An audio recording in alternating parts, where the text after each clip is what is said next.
Hello and welcome. Let's take a moment. Inhale slowly, exhale, and set aside the noise of the day. Now, imagine the scent of linseed oil lingering in a quiet studio. Light spills in through a tall window. A canvas waits patiently, and beside it, a collection of brushes, time-worn and softened by use. This is where we begin, in stillness.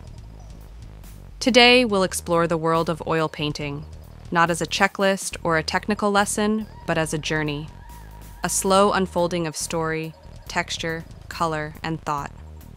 Whether you're brand new to painting or returning after time away, I invite you to listen, gently and openly.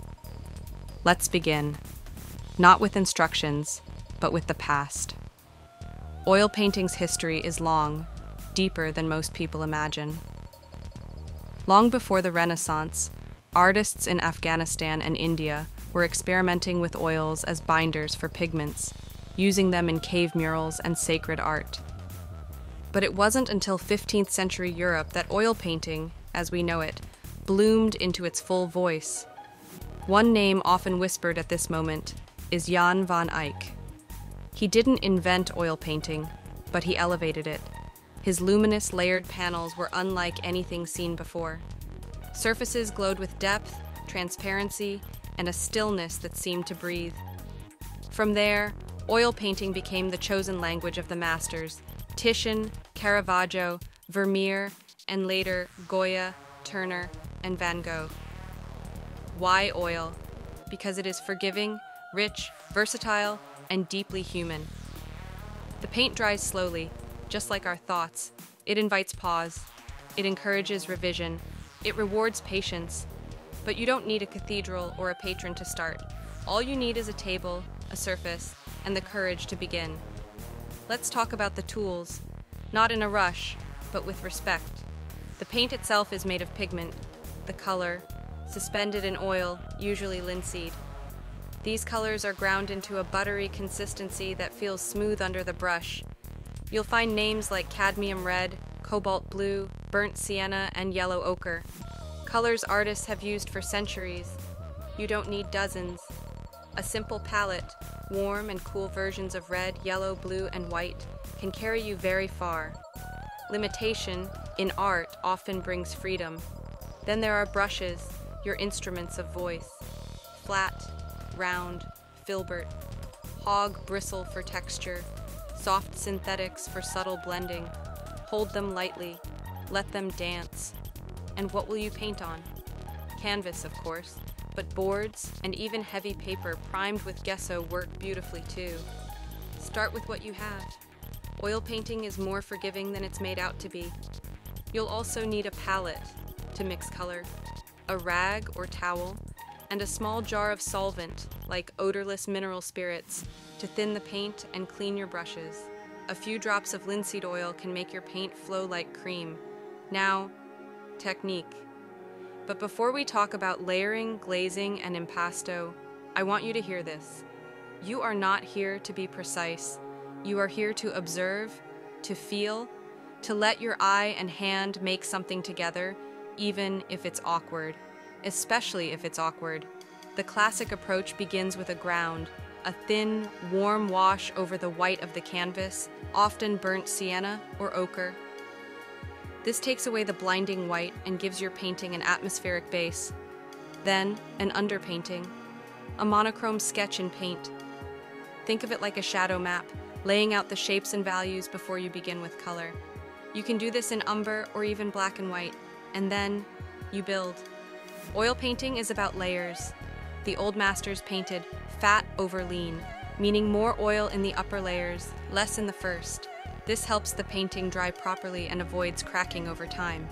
You might begin with thin, transparent layers. This is called glazing. With glazing, you can create luminous effects, light glowing beneath color, as if the painting is breathing from inside. Or you may prefer impasto, thick, textured brush strokes that catch the light and record the gesture of your hand. Van Gogh did this. He didn't paint with oil so much as sculpt with it. There's also scumbling, where you drag a dry brush with light paint over a textured surface to highlight details, almost like fog drifting across hills. And there's alla prima, or wet-on-wet painting, where you finish in one sitting.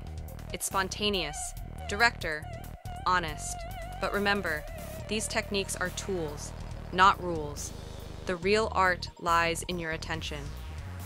Now, let's turn to the beginner's heart, that tender place where self-doubt lives. If you're new to oil painting, you may worry, what if I ruin the canvas? What if it's terrible? What if I don't have talent? But painting is not performance. It's not about talent. It's about looking longer, feeling deeper, slowing down. Let your first paintings be awkward. Let them be messy. That's how they breathe.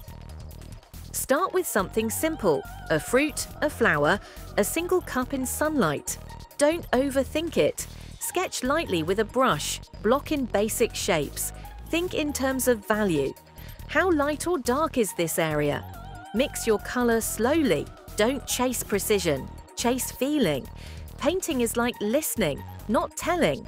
You listen to the object, the color, the brush, the canvas, and yourself. It's not just about what you paint, but how you experience painting. Oil painting has its own sense of time.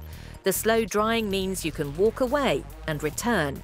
Hours later, days later. There is no rush. Some days you may paint a single stroke and stop. Other days you may lose yourself in it for hours. Both are valid, both are real. And now, let's go even deeper. Oil painting is not just a technique. It's a form of meditation, a quiet confrontation with the self.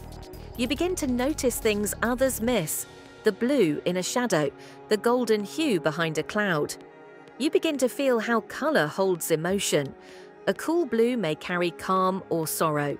A sudden red may whisper anger or joy. A green underlayer may make the whole scene feel alive. Color is not decoration, it's story. And with each painting, you'll learn something about yourself, how you see, what you avoid, what you obsess over, where you rush, where you hesitate. Your canvas becomes a mirror, not just of the world, but of you. And in that space, there is healing, silence, presence. Before we finish, a few final gentle thoughts. Don't compare your work to others. Your brush, your color, your movement. They are unique. They are enough. Don't seek perfection. Seek presence. Don't hoard canvases. Paint on them. Learn from them. Stack them. Paint over them. Let them be part of your story. And most of all, keep going.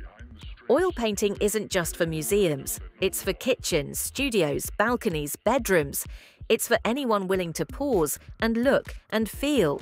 So whether you're holding a brush for the first time or returning after years, know this: you are welcome here.